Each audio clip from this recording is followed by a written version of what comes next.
Sharon, for those of you who have heard her music, are great. All original songs tonight. They transition you from scenes in her life to the next scene. And I've seen this play now probably 12 times, and I have had tears every single time. And it happened again last night, and I keep thinking, when do I become immune? But the music is so powerful for me, so enjoy the music. The story is a wonderful story, and it's true. Sharon has been behind the scenes on this stage for a dozen Mummer productions of one sort or another. She has helped people learn to sing. She has helped people become soloists on this stage in the productions they were in. And she has been the whole orchestra and done a phenomenal job of it.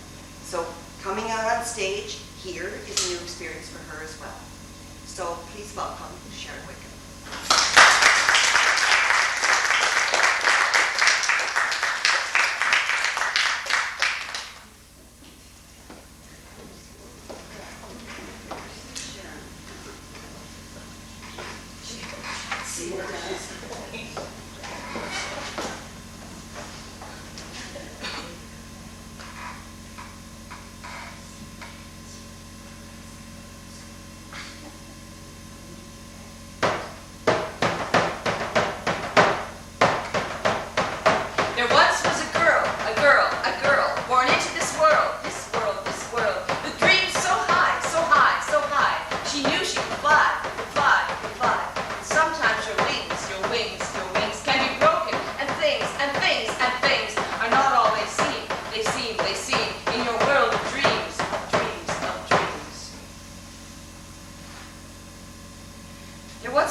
Some said she asked way too many questions.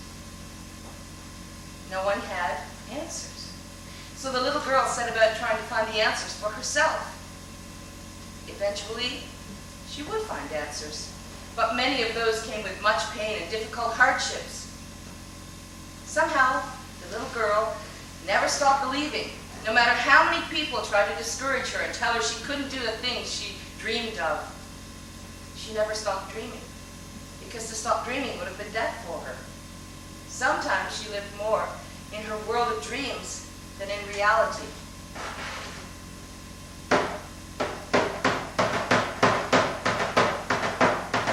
There once was a girl born into this world, with dreams so high, she knew she could fly. And sometimes your wings can be broken, and things are not all they seem, in your world of dreams. Songs of sorrow, long for tomorrow, but there's only today, to find your way. So lift your sights, to higher heights. Lift your eyes, up to the skies. So this girl lives in this world, with dreams so high, she continues to fly. Broken wings can heal, and dreams become real, so real. So if you believe, you will achieve.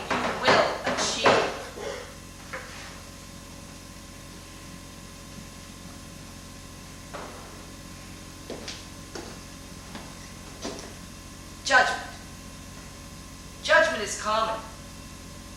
We all have preferences in life, mostly learned preferences. We are taught what is expected of us. But what if what is expected of us isn't who we really are? Judgment is judgment, whether we judge something to be good or to be bad.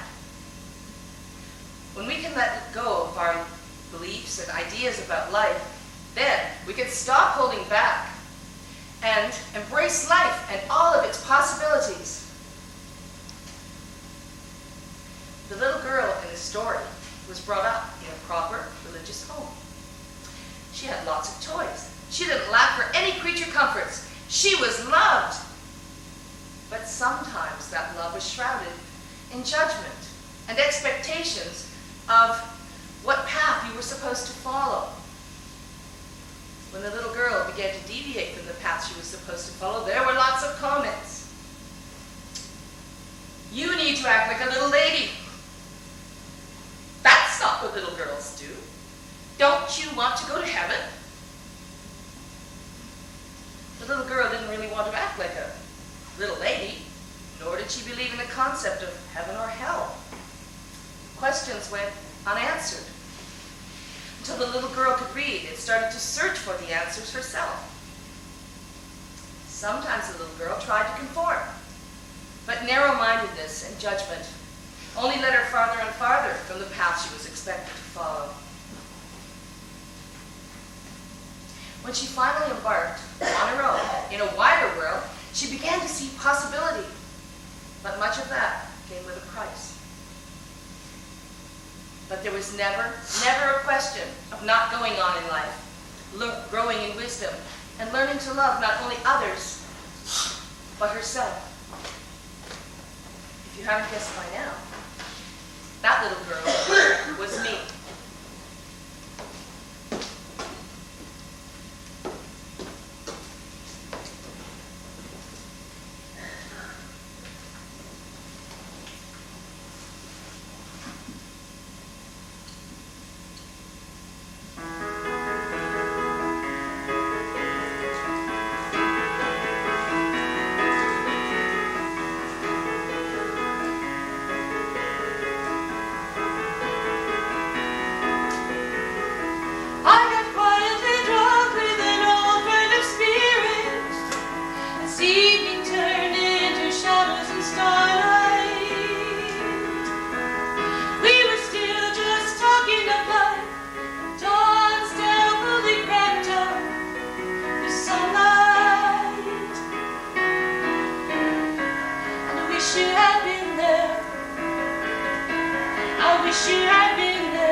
What do you do when you're overpowered in a moment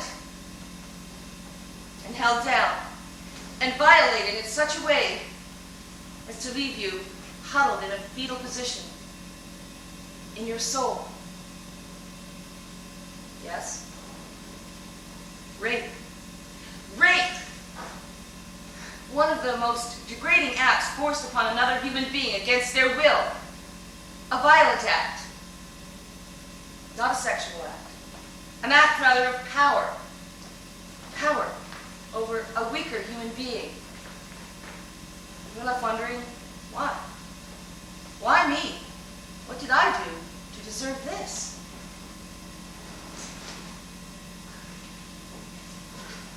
I'd taken the train with my nieces to Montreal, where they would meet with their uncle, who was a conductor, and go the rest of the way home to Nova Scotia. Lost. Alone. Frightened. Why did I leave the train station? I need to get back before my train leaves. I'll go around this corner.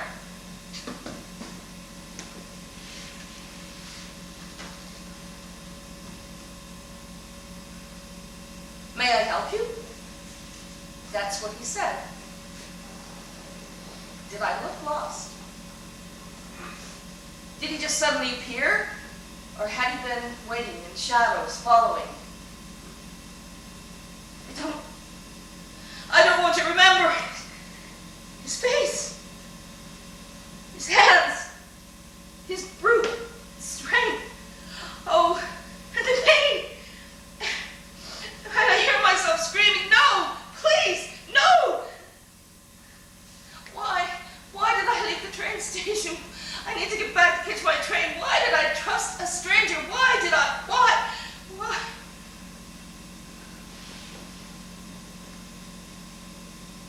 A kind voice. Do you want to call someone?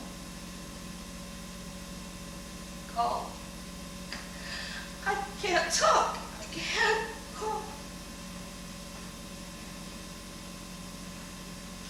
Someone is coming to pick you up and take you home. Do you feel better? Better? Better than what? I don't know.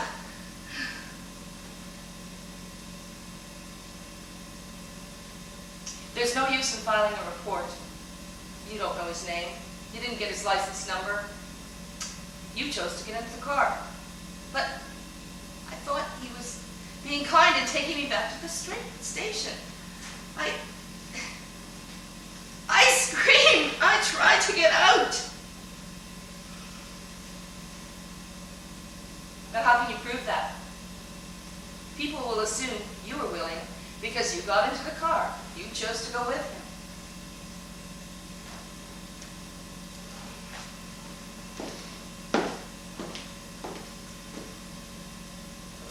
What? Again? What is happening? Who is this? Am I dreaming?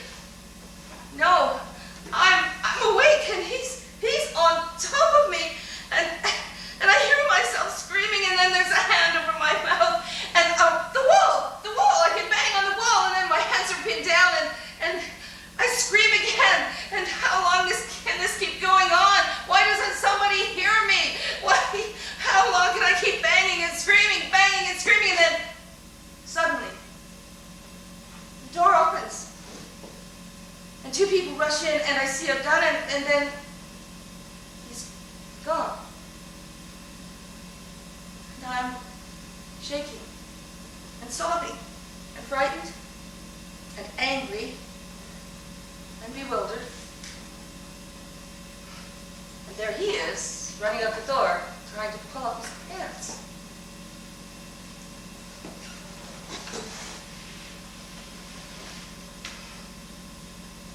What was it the officer said the first time I reported being raped? Oh, yes. There's no use in filing a report or laying charges because the burden of proof is on you.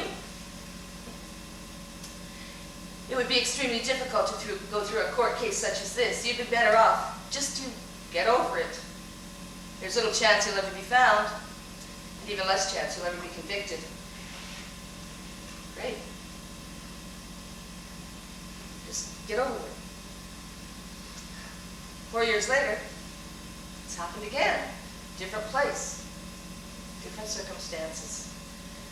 Yet, even with the kindness and help of 2 friends who actually burst into the room while it was happening, still grueling questions. What were you wearing? What do you mean? What was I wearing? I was in bed, alone, asleep. What were you doing before you went to bed? I'd been at a party. Where? At the house where I was attacked. Had you been drinking? Yes, that's why I stayed over. So you knew your alleged attacker? No. I guess maybe he was at the party, but I didn't know him. And you're only here for this week. Yes, it's a 1-week gig with a band. And you travel around a lot. Yes, that's what I do. I'm a working musician. I'm on the road. And do you have relationships with men in the other towns and cities where you work? My head started spinning. I knew exactly what the officer was implying. I had invited the attack. My reporting the attack would just be seen as having regretted inviting the attacker into my bed. Good grief. I wanted to scream. Scream! What about me? What about my right to feel safe? What about my rights as a human being? No use. So, I moved on. Got over it. Went on to the next town, the next gig. Every place was a different place. And nobody knew me. So it's easier to hide the pain. Keep everyone at arm's length. Brief friendships. Brief relationships. Yes, even ones involving sex. But keep it cool. Don't get emotionally involved.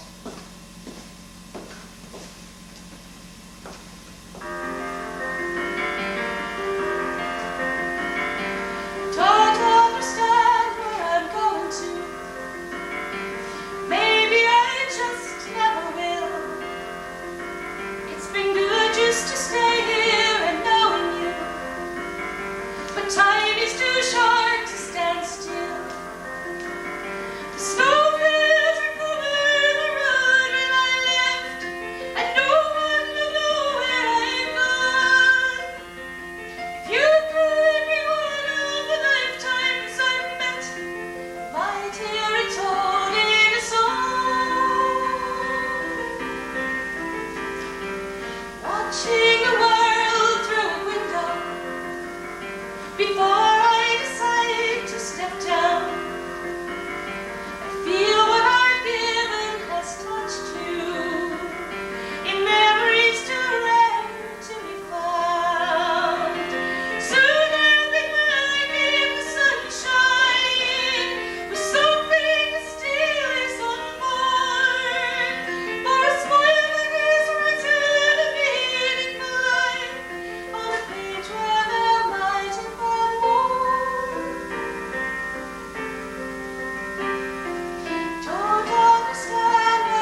Have you ever felt that life was just too hard?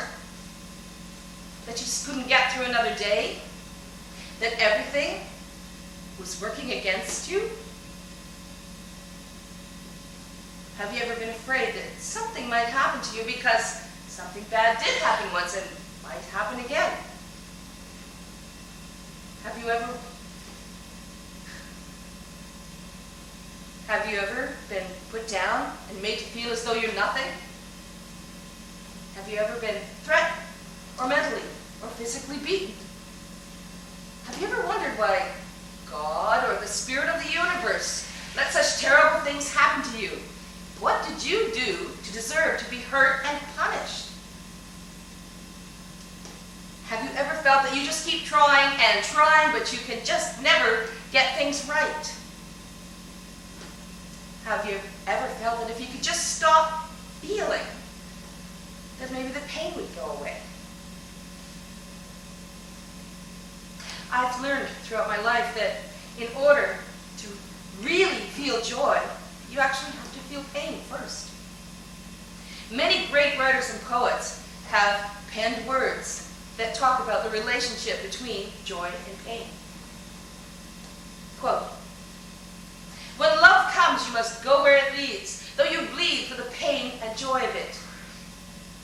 Quote, "Your pain is the breaking of the shell that encloses your understanding." Quote, "Even as the stone of the fruit must break so that its heart may stand in the sun, so must you know pain." Quote, "The deeper that sorrow carves into your being, the more joy you can contain." Quote, "If I never loved, I never would have cried. I am a rock. I am an island. And a rock feels no pain, and an island never cries." My quote, "A rock feels no joy, and an island never laughs." End of quote. Difficult circumstances come into everyone's lives, but if you can hold on to the idea that there is a light within you from where you can draw strength, then you can overcome anything.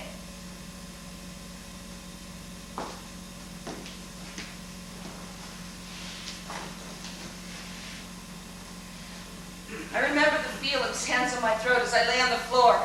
Thankfully, he stopped choking me. Hitting, shoving, slapping, pushing, yelling, screaming, ranting. It all became a jungle in my mind, echoing relentlessly. Me, cowering and bending, but never breaking.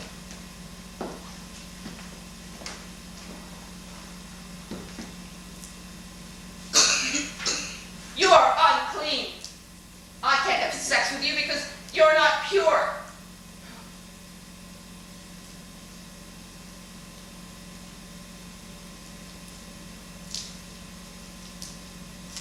"You shouldn't have gone to that party. If you were raped, it was your own fault. You can't do anything without me. You have to stay with me. You could never make it on your own." Words ringing in my ears over and over. And then an opportunity arises, and I walk away, knowing that I couldn't stay in that marriage that wasn't even a marriage.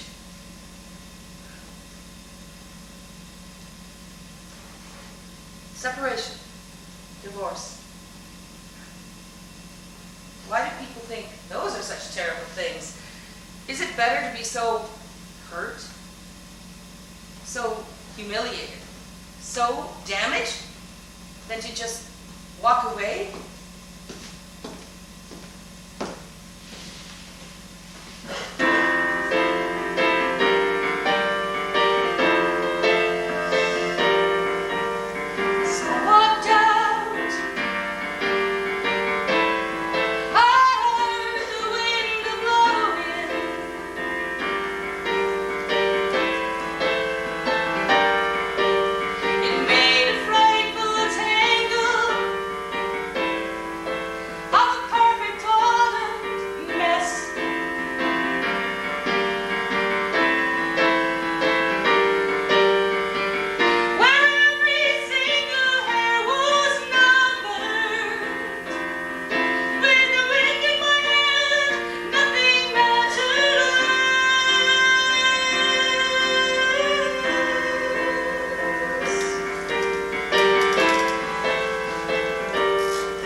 here I am. One more lonely hotel room. So much to think about. Decisions to make. Child inside me, what will your life be like? And what will my life be like? Voices, voices, voices, all saying something different. Congratulations! Well, will this cause problems with your family? Oh, probably. You need to act like an adult. I'm 25. I got pregnant. You can't raise a child on your own. Grandma did. 3 of them.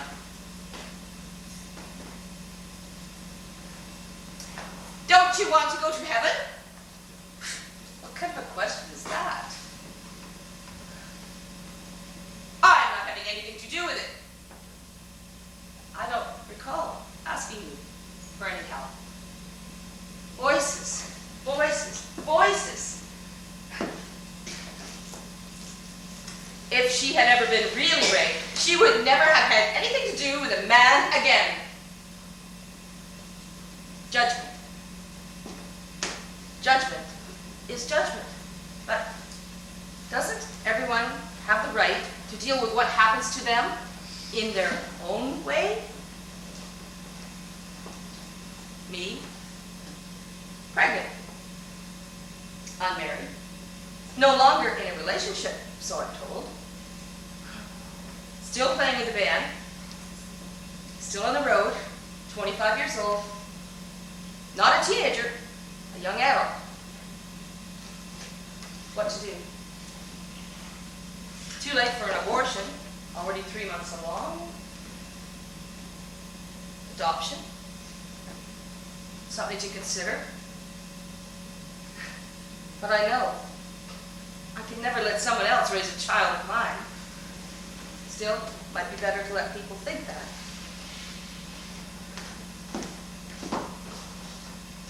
Unbelievable! A couple just offered to take my child, to buy it. I guess they were willing to buy a child because they couldn't have one of their own, but strange that they would offer that in this tavern. Oh. Maybe the biological father mentioned it to them. I don't know. I only know that I could never sell a child of mine. Every night, I talk to this person growing in my womb. What life will be like. What he or she will be like. Where we will live. You see, I am not really considering adoption. I'm just letting people think that, to keep from being hassled, to keep from being bullied by the biological father. I could never do that to you, or to me. I know I love you, child of mine.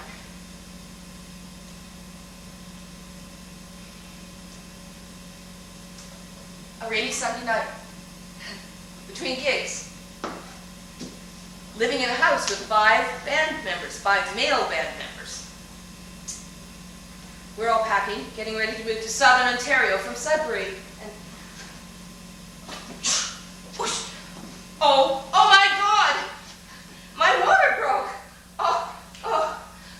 Guys, I need to go to the hospital, like right now! So, off we go to the hospital. 5 guys and a girl on a rainy Sunday night. I see a doctor. I'm admitted to the hospital, put into a bed, told not to get out under any circumstances, not even to go to the washroom unless I call a nurse. And there's mattress pads underneath me to keep the bed sheets from getting soaked. The next morning, I'm still trickling when they take me for an ultrasound. It's still a month before the baby's supposed to be born, but The ultrasound said, June 6th. But because my water is broken, the doctor wants to get the baby out as soon as possible. So they give me pills to induce labor.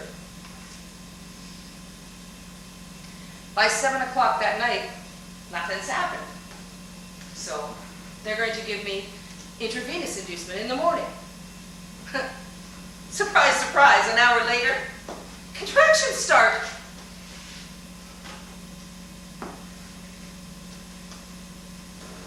At 2:37 on Tuesday morning, May 11th, 1978, I've given birth to a baby girl.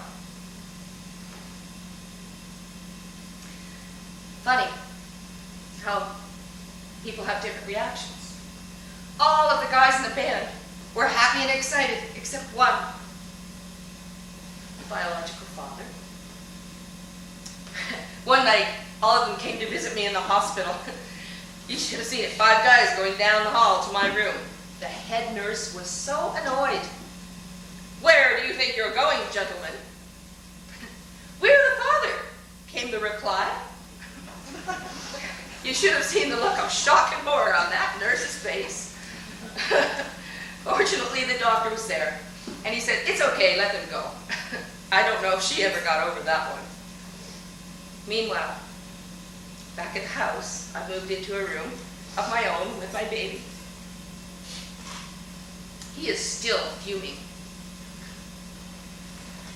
"No one wants you and your baby around. You lied. You said you weren't keeping it.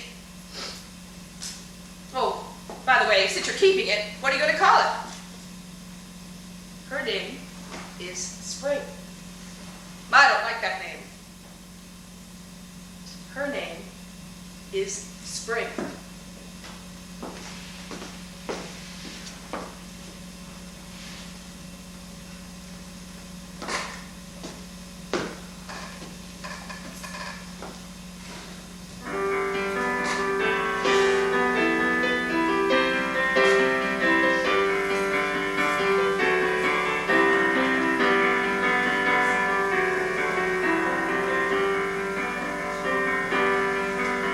The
eventually told his family that he had a child, he never took on the responsibility of parenting, nor did he pay a penny of child support. Looking back, I realized that he was somewhat abusive as well as the two men I married. Yes, two abusive husbands. The one before this guy, and one yet to come. So what do you do when you're constantly berated, battered, told that you're a worthless human being, maybe not even a human being? What do you do when you know that if you say one wrong word or do one wrong thing that you might be physically attacked so that you will know your place? What do you do when you try hard not to make someone angry and they get angry anyway and take it out on you? Where do you go? Who will understand? Who will understand that just leaving the first time, second time, third time, or maybe even after many times isn't as easy as it might seem? What do you do when you're afraid, even for your own life? You keep wondering, why? Why did God put me in this situation? Where is God when I'm hurting and bleeding? Why didn't God make me a better, smarter person? Sometimes you think that the only way out is dying. Or when you can't take it anymore, you just let your mind break down and you find a new unreality. In the beginning, it didn't really seem as though my relationships were going to be disastrous. But I had that misguided mindset that they needed me. Well, I've since learned that if someone needs you that much, and if friends and family say he or she will be okay now that he has you, it is time to head for the hills. You can only be responsible for you.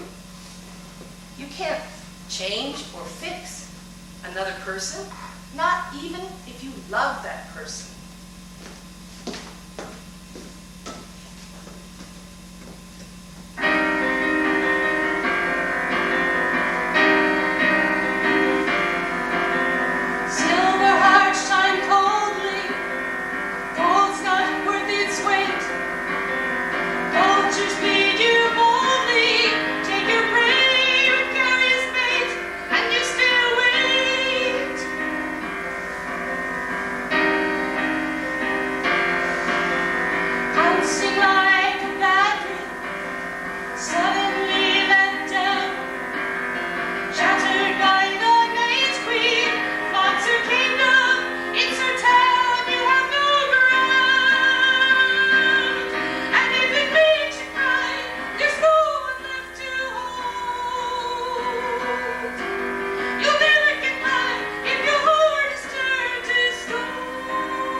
Was I more vulnerable to being abused because of the past? Because of being raped? What kind of a person is likely to become a victim of domestic abuse?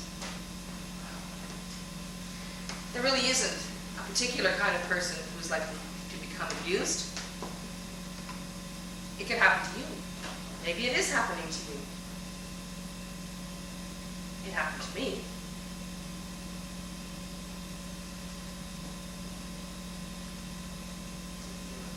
It's easy to look back and think, I should have seen the signs. But the warning signs were subtle. Things he said, the way the relationship moved forward so quickly.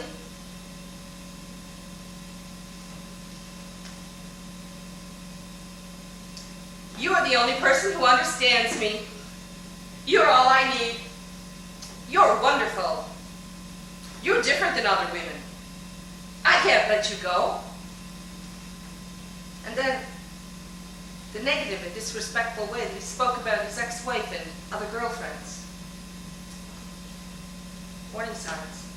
Warning signs, too.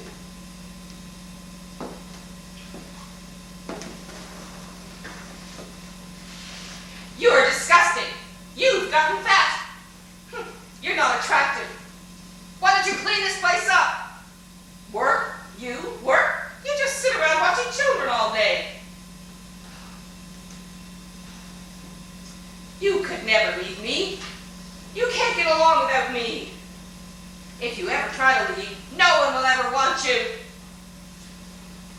Your family are a bunch of idiots.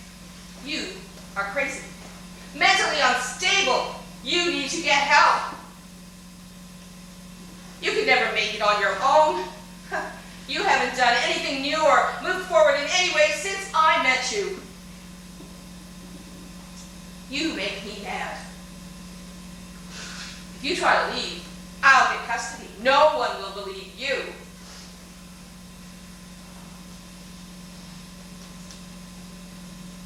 If your family comes here, I'll see to it that they don't come back again. You'll do what I say and like it. You hear? You're my wife, so it isn't rape. If you want me to change, you have to change first. How could you do this to me? I don't need help. You make me react this way. Words, and then the actions, the scenes. I wasn't allowed to drive the car to work.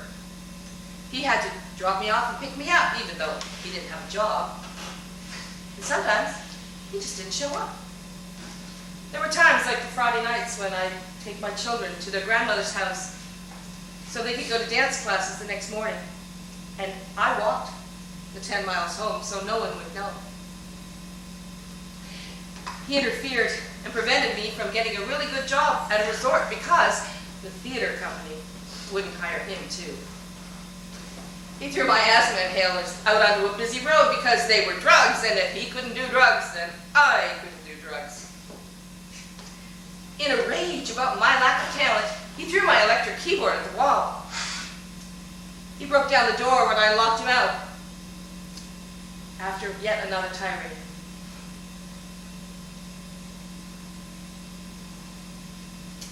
Whenever he made money on his own, it was his, to do with as he pleased, and if there was some left over, then he could share.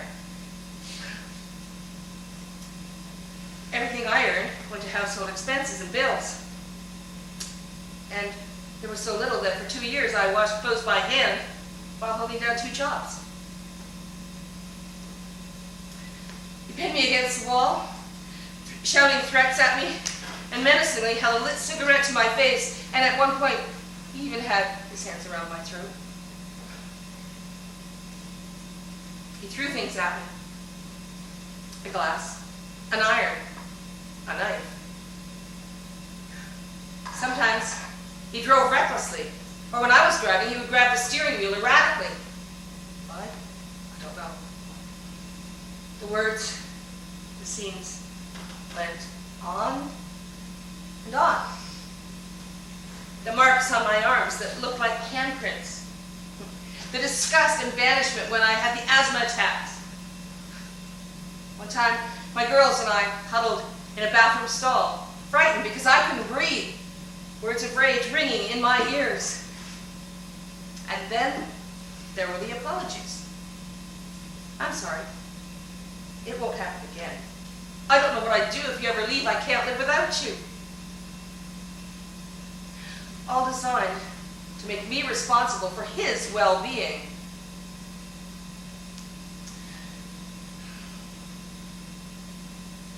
It was time. Time to walk away, to get out, to close the door.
Psychological or sexual assault is just as damaging as physical assault. No one should have to live in fear of the person they love or who professes to love them. Abusive behavior is never acceptable.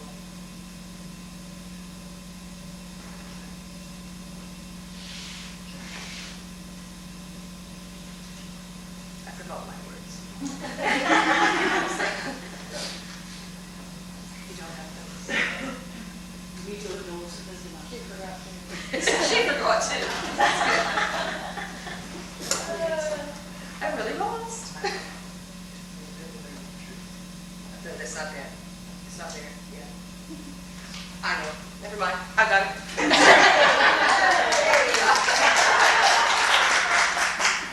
Okay. It is her story. It is my story, even if I'm going to get lost a little bit. Okay. I know it can be hard to understand how we get ourselves into these situations, and even harder to understand why we stay or repeat the cycle. But that lack of understanding sometimes contributes to people staying in abusive relationships. Who would understand?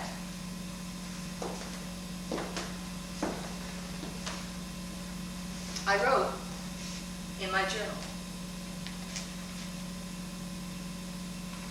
love, fear, money, children, isolation, shame.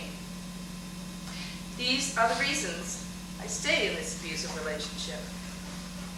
How can love be a reason? How could I love someone who treats me so badly? He's had a difficult past. He was abused as a child.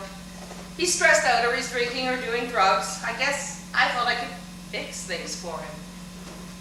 I guess I thought that was love. I thought that if I tried harder, things would get better. He would be fixed. I realize now that determination is a good thing, but not when it keeps you in a bad situation. How many times have I heard, "I'm sorry. It won't happen again. It's your fault. You're holding me back." The excuses never seem to end. But excuses are not reasons.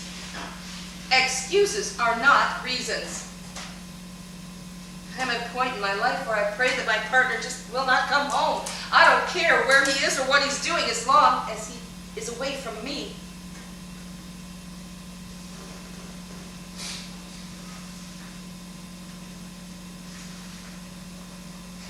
And later, since I finally decided to leave and have started to put the pieces of my life back together, it has proven to be the best thing I have ever done. I thought I had hidden it quite well. But whenever I tell people I am now on my own, not one person has said, "Oh, I'm sorry." Instead, they seem truly happy for me. Imagine that! Living in silence has not helped. I now know I had to take the first step. I had to choose. What truly matters after all is that I am true to myself, that I believe in myself, that I love myself. No one else can make me happy. I have to choose to be happy. I have cried a lot, and I have cried out, "I want my life back." But I have cried in secret, until I found this courage and strength to walk away. What's the saying? Whether you think you can or you can't, either way, you are right. I really learned the truth of those words. Even though I will never forget what happened to me, I've learned that every day is a new day to choose to be me, not someone else's idea of me, but the me I am and always have been.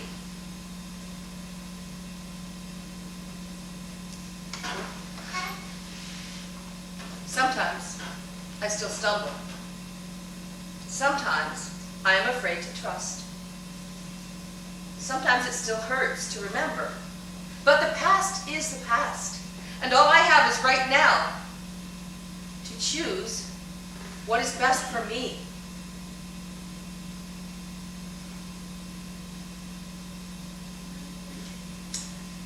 I'm learning every day to love myself, to accept myself, to love the world around me, and to be grateful for everything that I have, and to love people and things.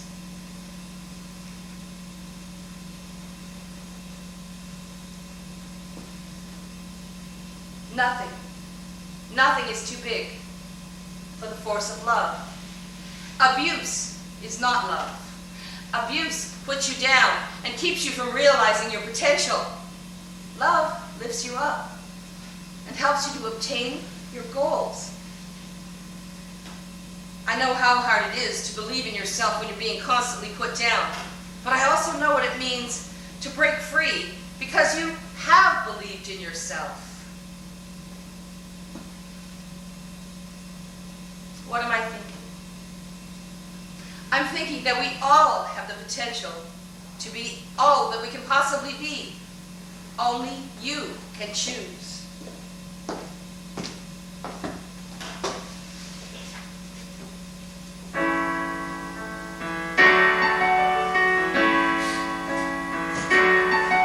When you tell me what to do, how to act, I believe. What am I thinking?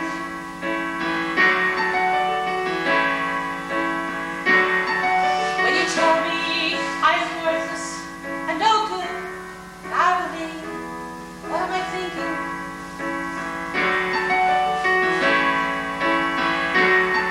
When you tell me I am stupid and so wrong, I believe. What am I thinking?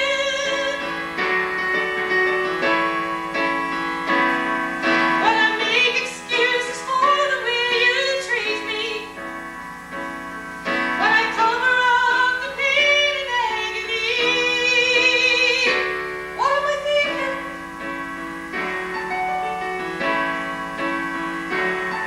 When you promise me that you will change your ways so I don't leave, what am I thinking?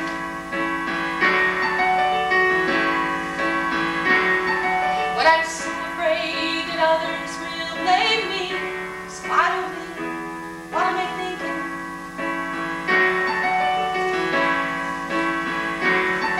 When I think that no one else could ever care, so I don't leave, what am I thinking? When I think that I can't make it on my own, when I worry what you'll do if I should go, what am I thinking? Suddenly I realize the choice is really mine. In my darkest hour, I know that I can find the strength to take the first steps, taking back my life. I will learn to fly like eagles to the utmost heights. What am I thinking? I'm thinking I love me.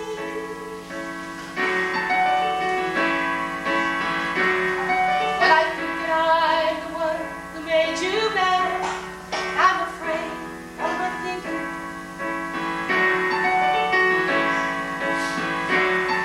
When I think your lies will never let me go, I'm afraid. What am I thinking?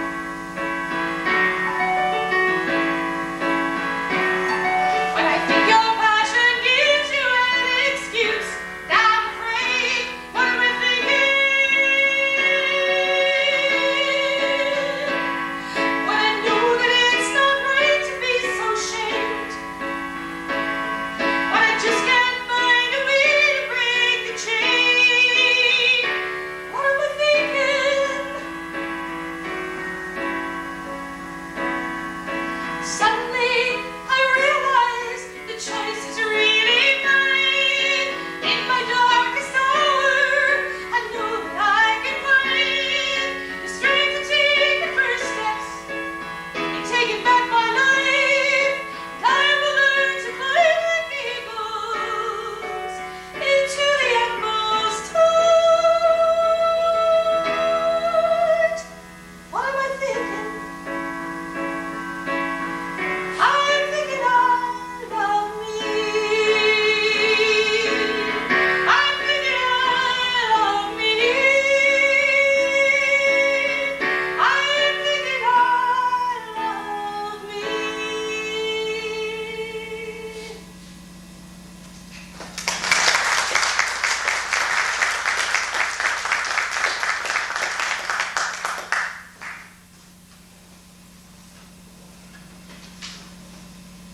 My youngest daughter, Melody, posted this on Facebook in November 2010.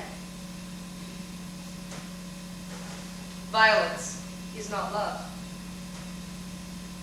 October was Domestic Violence Month, and I thought about doing this then, but I didn't, because I just don't talk about it.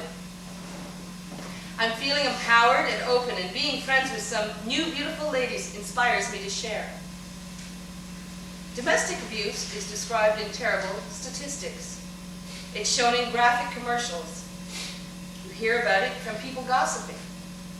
You might have a hunch that it's happening to someone you know. Most of us turn a blind eye. It's amazing to me how far a woman or a man will let a significant other control their lives because they honestly believe that that is love. He or she cares so much that he or she needs to know where I am all the time. He or she loves me, just loves me better dressed like this. He or she is passionate. That's why when we argue, he or she gets out of control and hits me. It's not them, it's me. I did something to make them mad. While it amazes me, it shouldn't. About 6 years ago, I was a victim of domestic abuse. I want to let anyone who is having a hard time know that if it doesn't feel right, it is not right. And that voice in the back of your head telling you to leave is right. It seems impossible, and it's very scary to figure out how to break the chain. Tell someone you trust and work out a way to take you out of the situation. Violence is not love. Abuse, be it physical or mental, isn't okay. Imagine a mother's feelings when she reads something like this. I was very proud of her for having the courage to speak up. But I also felt the pain of knowing that I was somewhat responsible for her being in the same situation as I had been. In fact, both of my daughters have been in abusive relationships. Did they learn that from me? Were they carrying on a pattern they had seen growing up? Yet, they both left those relationships. So I think that they also saw how to have courage as they watched me overcome and move from victim to survivor to victor. When I first realized that I was more than a survivor and a victor was when I read these words that my oldest daughter Spring wrote in her college portfolio, listing me as one of her mentors, influences.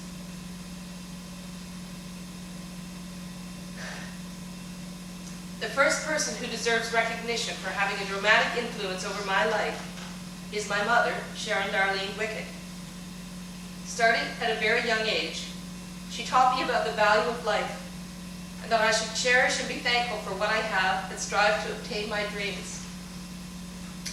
She also taught me about the importance of being open-minded and non-judgmental towards the people and situations I will encounter throughout my life.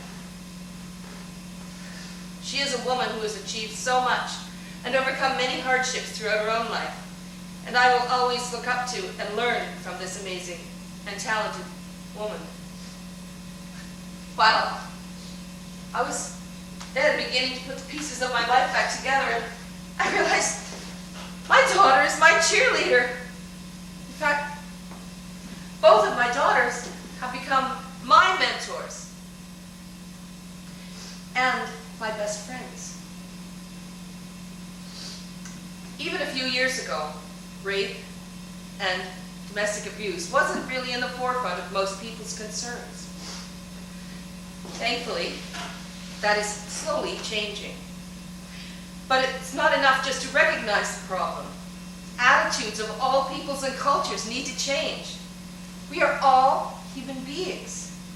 We are all equal regardless of gender, race, or color. The world will never be in balance until we are equal. Not uniform, because we are all different, but equal, with equal opportunities and equal rights. In the context of my own religious background, I've come to realize that the Garden of Eden was God's nursery, where everything was provided for the children. But Even children have to grow up eventually. When Adam and Eve left the garden, it wasn't because they had sinned, it was because they grew up. They had learned the difference between right and wrong, good and evil. And Eve led the way. Somewhat like the little girl who said, "Why? Why can't I?" In spite of the clouds of religious and traditional ideas that hovered and sometimes were menacing,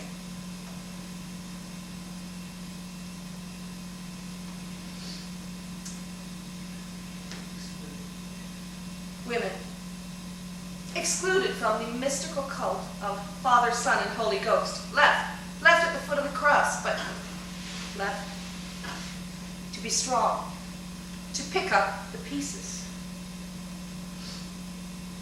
The archaic notion that women are inferior to men, an idea and a prejudice from religious and cultural traditions, enabled men like my husbands, my partners, even my rapists, to justify having power over me, in controlling me. I know I was never meant to be submissive, because that implies weakness, not empowerment. And not all men are that kind of person that tries to keep you down.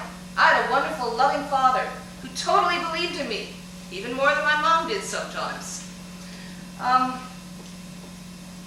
have many male friends who treat me as an equal and see me as a self-actualized person.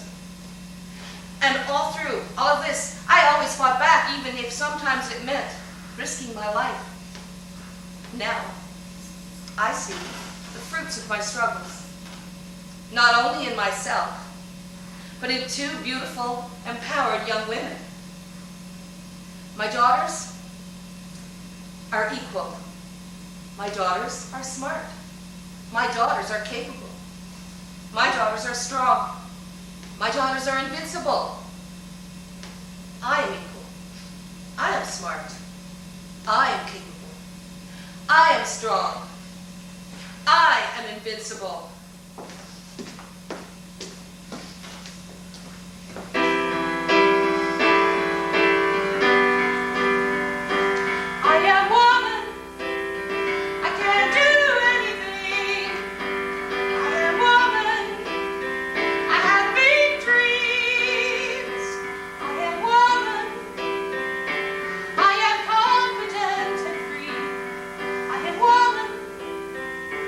Hear me.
us here this evening how you have turned defeat into total victory, all through the power of true real love.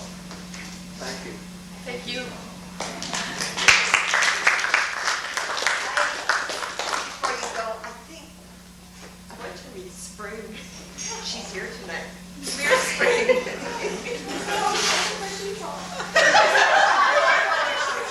I clean the floor. I'd like to give this to a wonderful lady.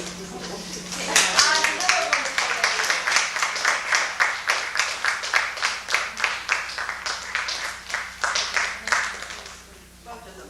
You are courageous. Here, get up here. This is the baby that got put in the boron.